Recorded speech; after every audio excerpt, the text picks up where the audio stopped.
Good morning, all. Ira Epstein of Linn Associates with your morning flash update for this Tuesday, the 23rd of June, 2020. Well, we've got a week left in the month. We'll see what the market's going to bring us.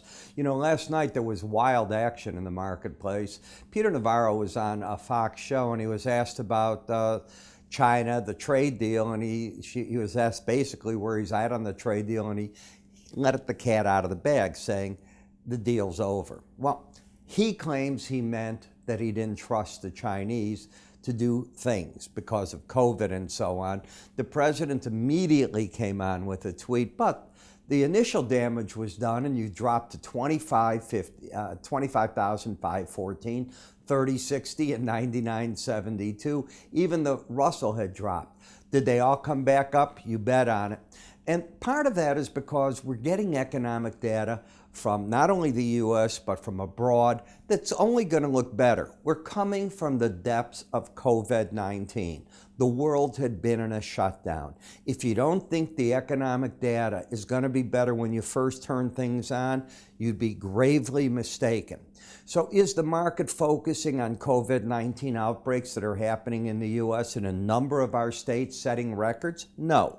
The market, for the moment at least, is focusing on the better economic numbers with the hope that during that upsurge it can be controlled, but the economic data looks better.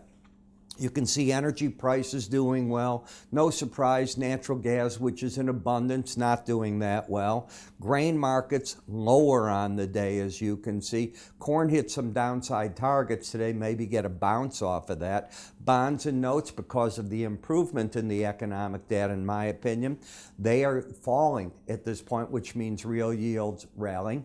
The dollar taking a beating, and I think long term you've got to look at that dollar and say it's making a major top. And we're going to see a number of foreign currency trying to rally against it. Now, it's not a recommendation on my part. It's a chart analysis, and there's a very big difference between that. Let's take a look, if I could, with you at let me get over here, to the economic data. U.S. new home sales. Do you honestly think they're going to go down? They're going to go up. People are going out starting in May. They're going to get stronger, in my opinion, in the June timeframe. Up 16%. As you can see, the market expected it up 3.5% in the sales. Excuse me, the supply, 5.6 months, down from the 6.3 months. So that's almost, what, about an 8% decline or something.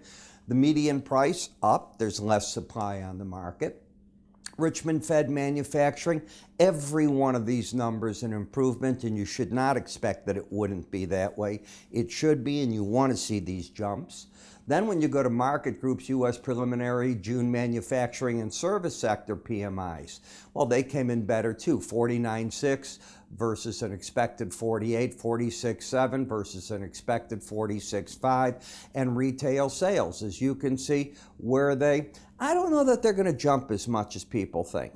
I've been in the stores in Chicago that are open. They're pretty empty, I've got to tell you that. So I'm not saying they're not up, but I think that people have also done a lot on Amazon and other places that they need, and I don't know that they're just that comfortable going out. I imagine the high-end stores where people have plenty of money to spend, that's one thing, but people that are still getting those paychecks from the government, the PPE, I doubt that they're running and spending on a lot of clothing and things of that nature. So that's my own opinion on where that's at.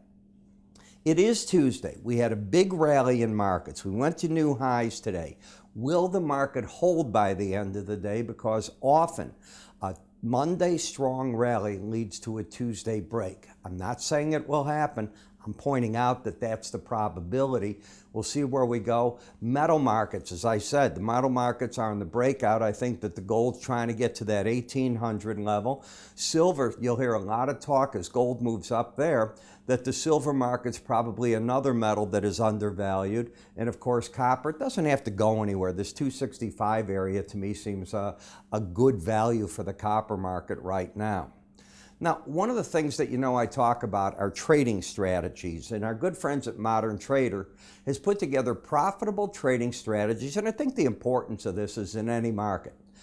Understanding the basics, how to trade, what's a flat base pattern. There's many interpretations of that. Some of what I do with my slow stochastics when I'm talking that sideways action, the pipe, can be interpreted that way. Caliber and affinity, the American crowfoot, and 10 rules that traders follow. There's so many 10 rules that traders follow. They overlap each other time and time again, but the importance of them is one word: discipline. Do you understand that? Discipline is the key because the leverage in futures is so large. Now, these are how the articles will look to you. We've taken them, kept the colors, put them into a PDF so you can print them out. You can read them on your screen any way that you want to go with that. But I think you'll find that these ideas are right there. They're proven in terms of discipline. That's really the key word. How do you get it? Go to us at iraepstein.com. You'll see in our free offers this offering. You can click up here. You'll get it as well. One of these days, I'm going to try to get to a barber and get a haircut so you can see my face again. In the meantime, I'm Ira Epstein. You have a great trading day, and I'll see you at the end of the day with our market wrap-ups. Take care now.